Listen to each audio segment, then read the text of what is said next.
Prince and Princess of Wales and Epstein. The national that grooming thing is the most disgusting stain, is it not? And the political life of the most unpopular and most useless Prime Minister in living memory is drawing to a close. Yes. Look, if a Prime Minister loses credibility, can't command the House of Commons, can't command his own party, doesn't have respect internationally, then it's not in the national interest for him or her to stay. So I think that he should resign, and I think that he will, before very long, resign. Just think legitimacy of Prime Ministers. We've had so many Prime Ministers now. Where is the legitimacy of a Prime Minister who's not been approved by the people? Good afternoon, Birmingham. Well, here we are. Reform UK, meeting in Birmingham. There's joy, there's optimism, there's humour, there's great belief that we can turn this country around. And yes, there are fireworks, and we enjoy ourselves, but spare a thought.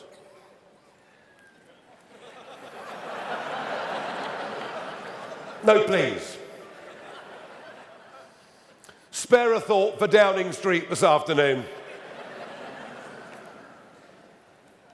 where the curtains are drawn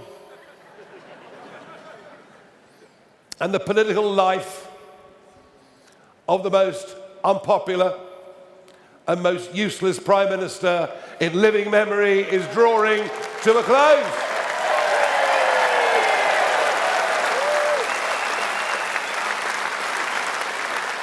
Yes.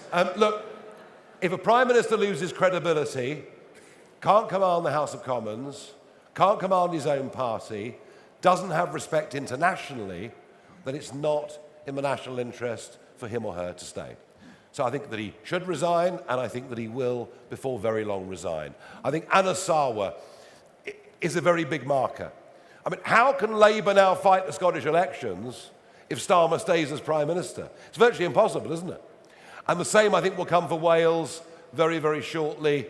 And there's supposed to be a meeting of the Parliamentary Labour Party at 6 o'clock tonight, which could be very entertaining.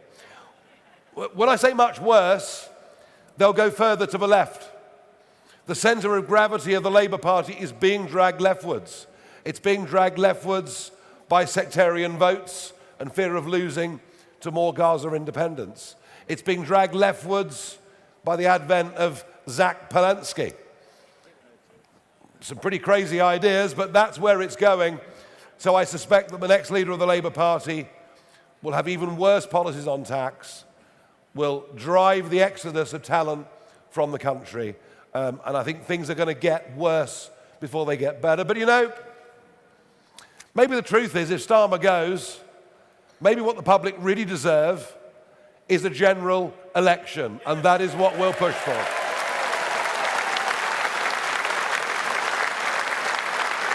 Okay, moving on. Any Price, BBC News. Honestly, I said behave. You haven't heard the question yet? Actually, I didn't know I was getting one, Nigel, but so you think the general election could be far sooner rather than later? You're talking about announcing your shadow cabinet in the coming days. Are you really ready? Well, you know, we're only really we've really only been properly in gear for the last 18, 20 months. What we've achieved in that short space of time is truly remarkable. But it's rather like building a company. The first 25% takes a long time, and then once you've got things moving, things slip into gear very quickly. I said a couple of weeks ago we were 50% prepared.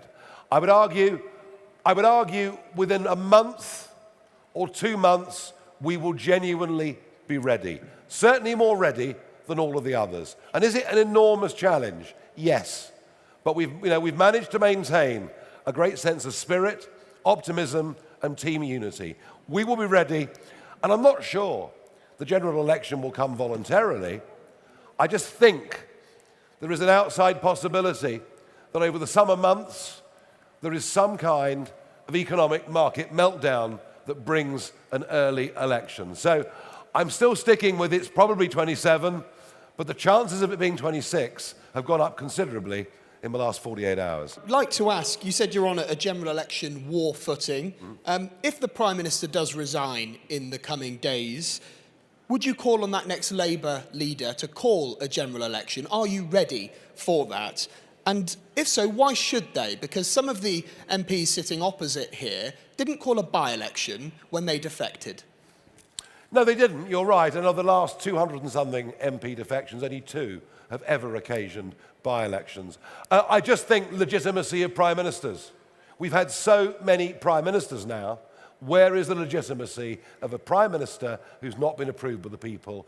And I think the office of prime minister is being rapidly devalued. Yes, I accept it's the Conservative Party that did that. I mean, it was hard to keep up at times, wasn't it, how many there were? But no, I think there will be a big call in the country for a general election. They may well ignore it, and they probably will ignore it, as I said earlier, but do not underestimate financial events spiralling out of control if they go for a leader that is on the hard left of British economics. So I still think it may happen. I doubt they will offer it to us, sadly. Sophie Church, Daily Mail.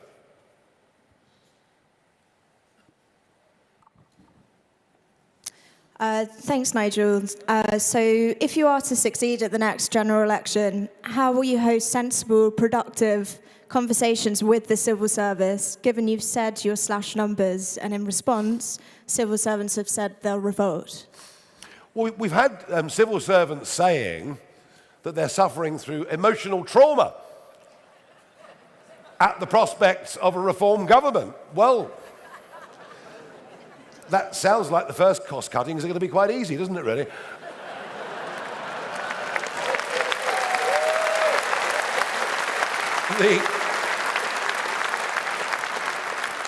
I do not have direct experience of working with the civil service. Richard Tice and I have not been in that position before. But we've spoken to enough people who tell us there are many good people in the civil service who want to do their best. And what we have to do is find out who are the good ones and keep them. And with the advent of AI, I promise you, with the advent of AI, there are going to be a lot of job losses in the civil service anyway. What we cannot have is an obstructive civil service that willfully try to prevent the manifesto of a government being put through.